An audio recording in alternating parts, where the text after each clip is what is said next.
A very good morning, good afternoon and good evening to all my dear students।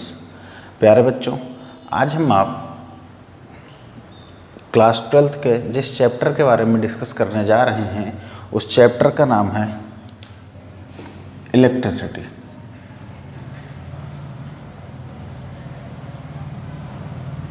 Chapter का क्या नाम बेटे? Electricity. और ये आपका सिलेबस का 3rd चैप्टर है, ठीक है। अगर आपसे कोई पूछे कि इलेक्ट्रिसिटी से आप क्या समझते हैं तो आप कहेंगे इलेक्ट्रिसिटी फिजिक्स की वह ब्रांच है जिसमें हम चार्जेस की स्टडी करते हैं जब वो मोशन में होते हैं। Electricity is the branch of physics in which we study about the charges when they are in motion. इतनी बात समझ में आ गई है कि इलेक्ट्रिसिटी फिजिक्स की वह ब्रांच है जिसमें हम चार्जेस की स्टडी करते हैं कब? जब वो मोशन में होते हैं, ठीक है। चलिए सबसे पहले बात करेंगे कि इलेक्ट्रिसिटी का मतलब होता है करंट। करंट क्या है? What is current? ठीक है। किसी भी इलेक्ट्रिकल सर्किट से 1 सेकेंड में जितने चार्ज फ्लो होते हैं उसी के रेट को करंट कहते हैं। किसी भी इलेक्ट्रिकल सर्किट से 1 सेकेंड में जितने चार्ज फ्लो होते हैं उसी के रेट को इलेक्ट्रिक करंट कहते हैं, ठीक है। तो हम आप ऐसे कह सकते हैं कि the charge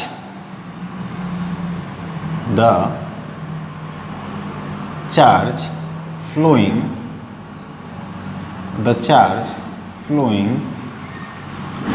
through any closed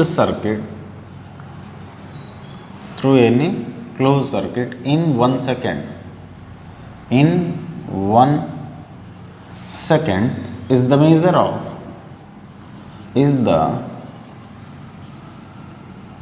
of electric current।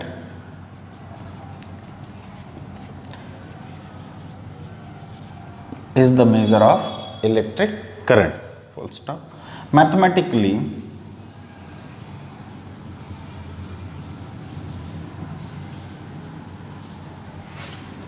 I is equals to Q by T। Mathematically I is equals to Q by T। The unit of charge is coulomb and the unit of time is second। So the unit of current is coulomb per second or ampere। The unit of current is coulomb per second or ampere, ठीक है। ये इसके 2 units हैं। अच्छा देखिए, मैं आपको एक बात बताना चाहता हूँ कि कभी कभी सवाल पूछते हैं 1 नंबर में कॉन्सेप्चुअल क्वेश्चन में कि करंट कैसा क्वांटिटी है, स्केलर या वेक्टर। मैं आपको बता देना चाहता हूँ कि जब हम आप किसी सर्किट में करंट को रिप्रेजेंट करते हैं, चाहे वो I1 करंट हो, चाहे वो I2 करंट हो, चाहे वो I3 करंट हो, तो हम आप इसको एरो से रिप्रेजेंट तो करते हैं लेकिन करंट एक स्केलर क्वांटिटी है, ठीक है। करंट क्या है बेटे? एक स्केलर क्वांटिटी है। क्यों? क्योंकि वायर का डायरेक्शन फिक्स तो है नहीं।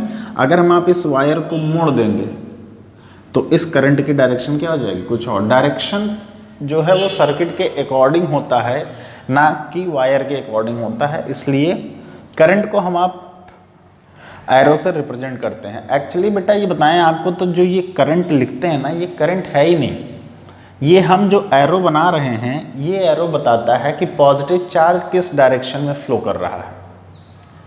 ये एरो पॉजिटिव चार्ज के फ्लो को बताता है, ना कि करंट को। और जिस डायरेक्शन में पॉजिटिव चार्ज फ्लो होते हैं उसी डायरेक्शन में करंट भी फ्लो होती है, ऐसा माना जाता है। तो ये बात हमेशा ध्यान रखिए कि करंट कैसी क्वांटिटी है?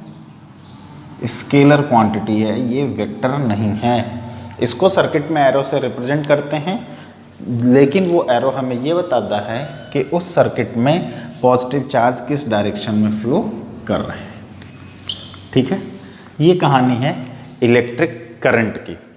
और करंट कैसा क्वांटिटी है? स्केलर क्वांटिटी है। अगर इतनी बात समझ में आई है तो अब हम आप जिस टॉपिक के बारे में डिस्कस करेंगे वो है करंट डेंसिटी।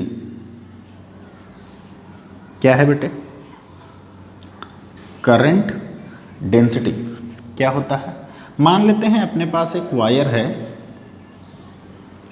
जिसका area of cross section A है और जिससे कितनी करंट फ्लो हो रही है? आई। तो किसी भी वायर के यूनिट क्रॉस सेक्शनल एरिया से जो करंट पास होता है उसे करंट डेंसिटी कहते हैं। The current flowing per unit area through a conductor और through a material is known as current density. The current passing through the unit area through any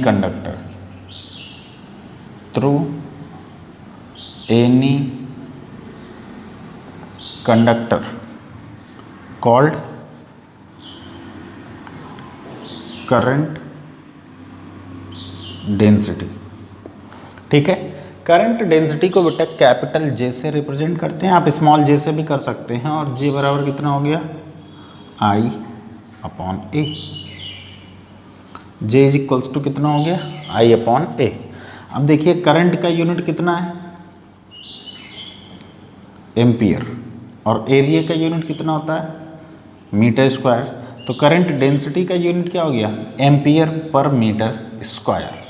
short form में कैसे लिखते हैं? एम्पियर पर मीटर स्क्वायर और ampere metre power 2। ठीक है, ये हो गई करंट डेंसिटी। तो हमने आपने दो चीज़ें डिस्कस कर ली, करंट और करंट डेंसिटी। मैं उम्मीद करता हूँ कि आपको ये दोनों बातें पूरी तरीके से समझ में आई होंगी। अगर आपसे कोई पूछे कि करंट क्या है तो आप कहेंगे किसी भी सर्किट में यूनिट सेकंड में जितने चार्ज पास होते हैं वो करंट के अमाउंट को बतलाते हैं। The charge flowing through a circuit in unit interval of time या in 1 second is called electric current. I equals to q by t, ampere unit हो गया। अब सवाल उठता है कि साहब करंट कैसा क्वांटिटी है? तो हम आप कहेंगे करंट एक स्केलर क्वांटिटी है। ऑल्दो हम इसको एरो से रिप्रेजेंट करते हैं सर्किट में, लेकिन वो करंट नहीं है, वो पॉजिटिव चार्ज के फ्लो को बतलाता है। फिर हम आप करंट डेंसिटी की बात करेंगे। किसी भी कंडक्टिंग मटेरियल के यूनिट एरिया से जो करंट पास होती है उसे करंट डेंसिटी कहते हैं। जे बराबर आई अपॉन ए, एम्पियर पर मीटर स्क्वायर इसकी यूनिट हो गई। ठीक है, इतना समझ में आया? इसको मैं रब करूं उसके पहले मैं उम्मीद करूंगा कि आप इसका क्या ले लेंगे बेटा? स्क्रीनशॉट। जल्दी से आप इसका स्क्रीनशॉट ले लीजिए ताकि हम आप आगे की बात डिस्कस कर सकें। ठीक है, चलिए अब मैं इसको रब कर देता हूँ। अभी छोटी छोटी बातें डिस्कस कर रहे हैं क्योंकि यही छोटी छोटी बातें एक बड़ी बात बनाएंगी। इसको मैं रब कर दे रहा हूँ।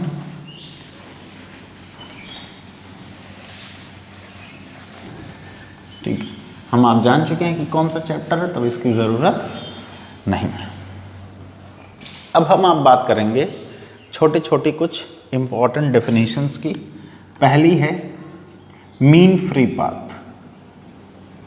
मीन फ्री पाथ, ये पहली डेफिनेशन हम आप डिस्कस करेंगे। दूसरी डेफिनेशन बेटे रिलैक्सेशन टाइम। रिलैक्सेशन टाइम की बात करेंगे। और तीसरा जो है ड्रिफ्ट स्पीड की बात करेंगे। ड्रिफ्ट स्पीड, ये 3 डेफिनेशंस बहुत इंपॉर्टेंट है, इनको जानना भी बहुत ज़रूरी है। ठीक है, आइए देखते हैं कैसे। देखिए मान लेते हैं अपने पास एक कंडक्टिंग मटेरियल है। क्या है ये बेटे? अपने पास एक कंडक्टिंग मटेरियल है। क्या है? अपने पास एक कंडक्टिंग मटेरियल है। अगर ये कंडक्टिंग मटेरियल है तो इसमें क्या होंगे? फ्री इलेक्ट्रॉन्स होंगे। कंडक्टिंग मटेरियल कहा तो आपके मन में एक फीलिंग आनी चाहिए कि मैं किसकी बात करने वाला हूं, फ्री इलेक्ट्रॉन्स की बात करूंगा। अब देखिए इसमें ढेर सारे फ्री इलेक्ट्रॉन्स हैं। अगर ये इलेक्ट्रॉन्स फ्री हैं तो ये क्या करेंगे, रैंडम मोशन करेंगे, कुछ इलेक्ट्रॉन इधर जाएंगे, कुछ इलेक्ट्रॉन इधर जाएंगे, कुछ इधर जाएंगे, कुछ इधर जाएंगे, कुछ ऐसे जाएंगे। ये सारे के सारे क्या कर रहे हैं बेटे, रैंडम मोशन एग्जीक्यूट कर रहे हैं।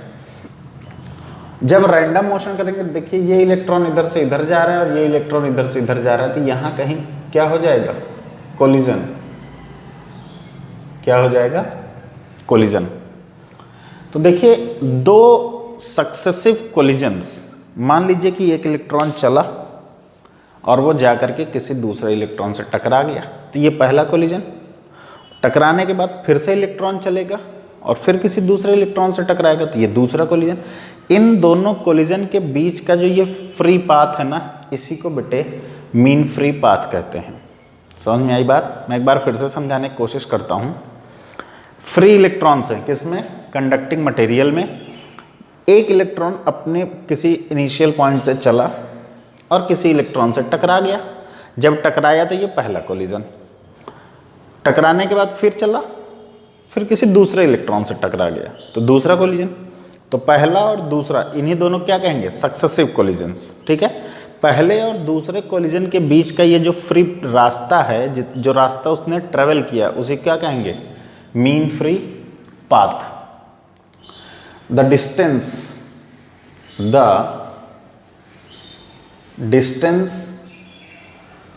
traveled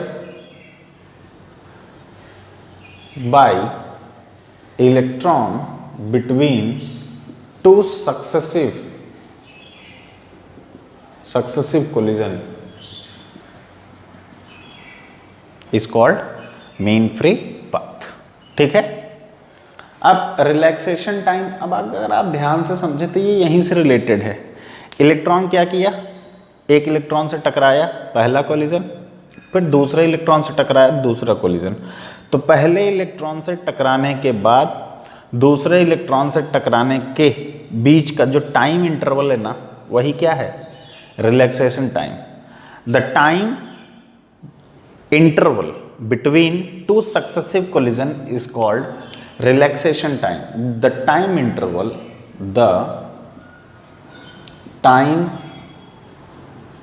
interval between two successive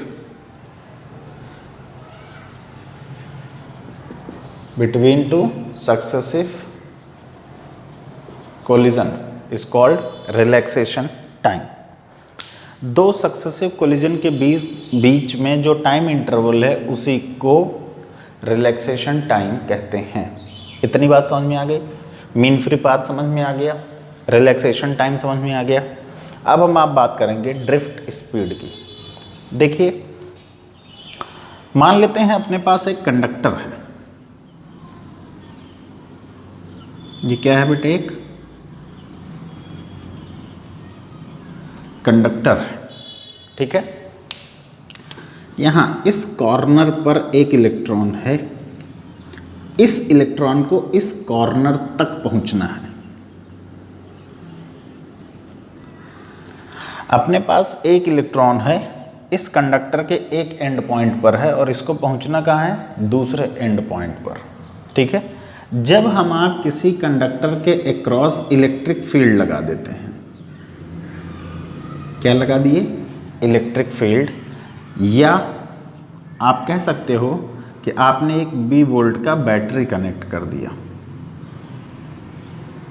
आपने क्या किया, एक 20 वोल्ट का बैटरी कनेक्ट कर दिया। भाई बैटरी पोटेंशियल अप्लाई करने का मतलब है इलेक्ट्रिक फील्ड अप्लाई करना। ठीक है, तो ये इलेक्ट्रॉन मूव करना शुरू करेगा, पक्की बात है।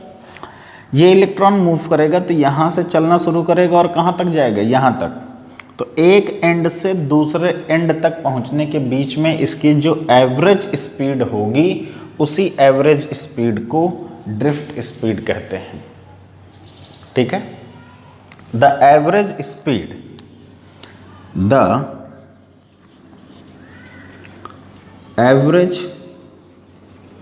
स्पीड ऑफ एन इलेक्ट्रॉन, ठीक है, when of an electron the average speed of an electron from one end to another end of a conductor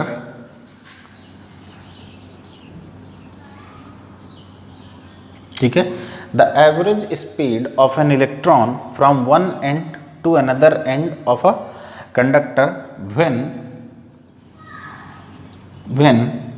an electric field is applied, when an electric field is applied across the conductor। जब किसी conductor के across हम आप एक electric field apply करें तो उस conductor में किसी इलेक्ट्रॉन को एक एंड से दूसरे एंड तक पहुंचने के लिए जो उसका एवरेज स्पीड निकल के आएगा वही क्या कहलाएगा, ड्रिफ्ट स्पीड। ठीक है, इतनी बात समझ में आ गई है। तो मैं उम्मीद करता हूं कि आप सभी को mean free path, relaxation time और ड्रिफ्ट स्पीड समझ में आया होगा। अगर आपको ये सारी बातें समझ में आई हैं तो आप हमें कमेंट सेक्शन में ज़रूर बताएं। ठीक है, एक रिक्वेस्ट है कि अगर अभी तक आपने हमारे चैनल को सब्सक्राइब नहीं किया है तो इसको आप जल्द से जल्द सब्सक्राइब कर लें, अभी कर लीजिए, क्योंकि आप जिस वीडियो को अभी देख रहे हैं तो चैनल को अभी सब्सक्राइब करिए ताकि इस चैप्टर से रिलेटेड और आने वाले सभी चैप्टर से रिलेटेड लेटेस्ट वीडियोस आपको डे बाय डे मिलते रहें। Thank you.